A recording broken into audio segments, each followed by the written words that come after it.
Oh, hello. What's the word? Describe the first quarter of your rookie season. Um,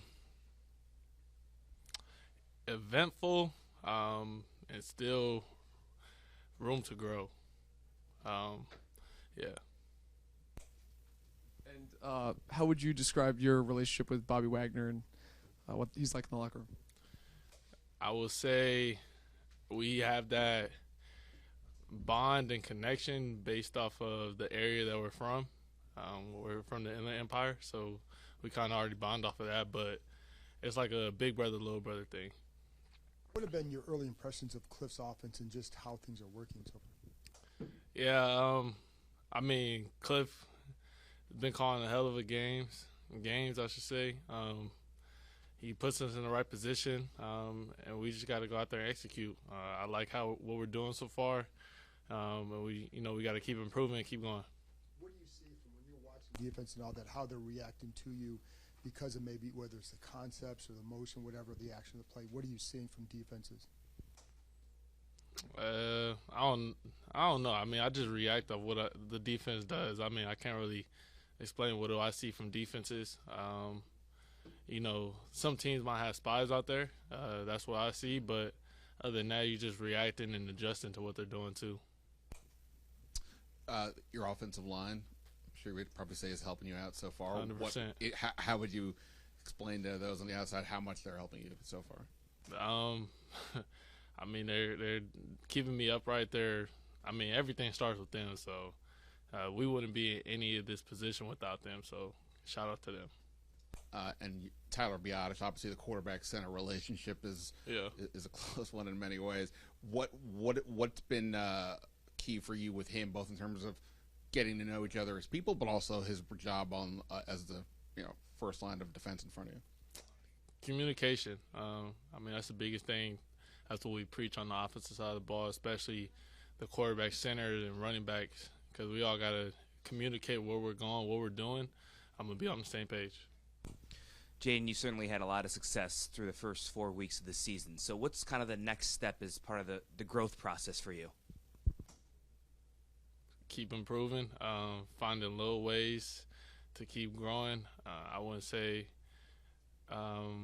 it's a finished product, but, it's just a start. And, I mean, I don't really look at everything that people talk about. I mean, I see it, but other than that, man, none of that matters. That was last week's stuff. You're only as good as the last game you played, and everybody's gonna look at what can you do the week prior, and the weeks after that.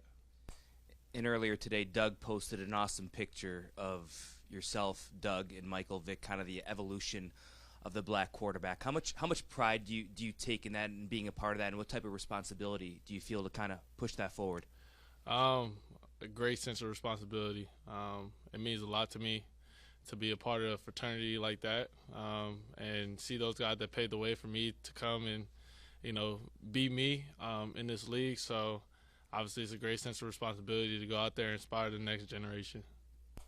Jayden, you guys have done such a good job of staying kind of ahead in the chains, not facing a lot of third and longs. How much of a point of emphasis is that for you, and does Cliff coach that? How do you guys maintain that? Yeah, I mean, nobody wants to be in third and longs and stuff like that behind the chains. So we do our best, man, to stay ahead of the chains. That's what defenses are trying to do, is knock us back behind the chains, get us in longer situations. So from that, it's like, man, how can we maybe not take a first or second down sack, or get the ball out. We call stuff like dirty throwaways, just little stuff to stay ahead of the chains to give ourselves a chance.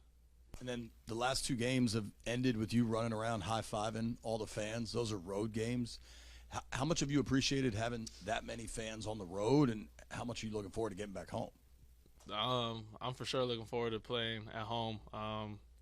Obviously, we want all the support, packed out, sold out stadium. So we'll appreciate if all the fans come out this weekend and show the real home field advantage. But it's great, man, the traveling that the fans are doing, how deep they're coming. No, you good. How deep they're traveling and stuff like that. So, I mean, I appreciate the fan base for sure. Jayden, can we follow up on the offensive line? Can you speak a little bit directly about your relationship with center Tyler Biotish, that quarterback-center relationship? Yeah, I mean, it's been good, man.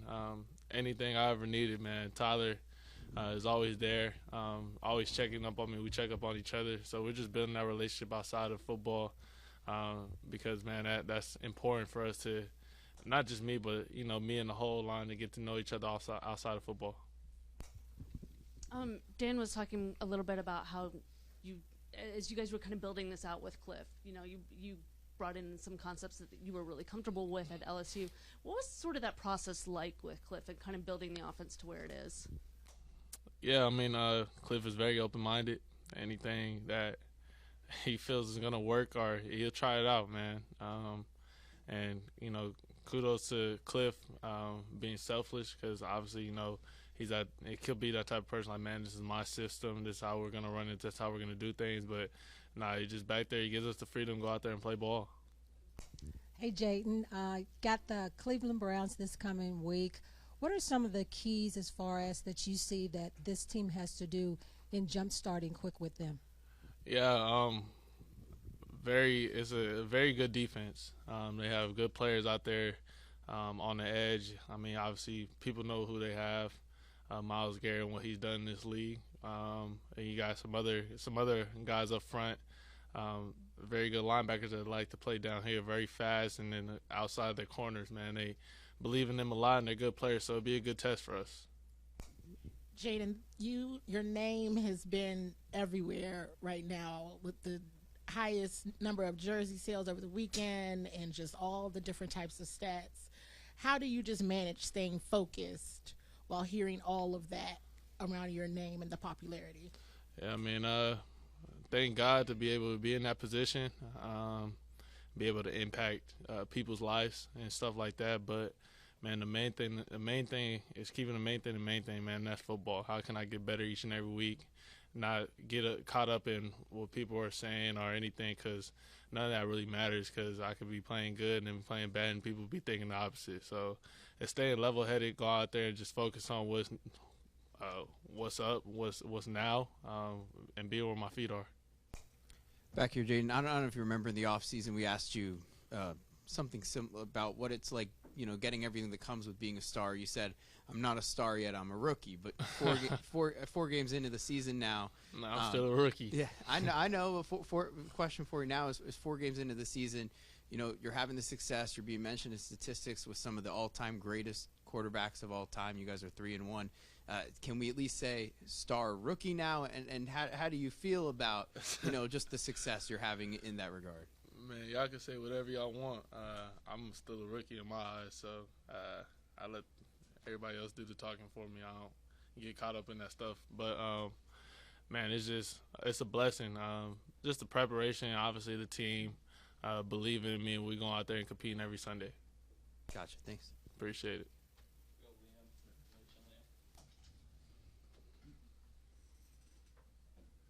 Hey, Jayden, you guys play the Browns this weekend, and I think you've said in the past that you're a fan of Deshaun Watson's game when you were going through college.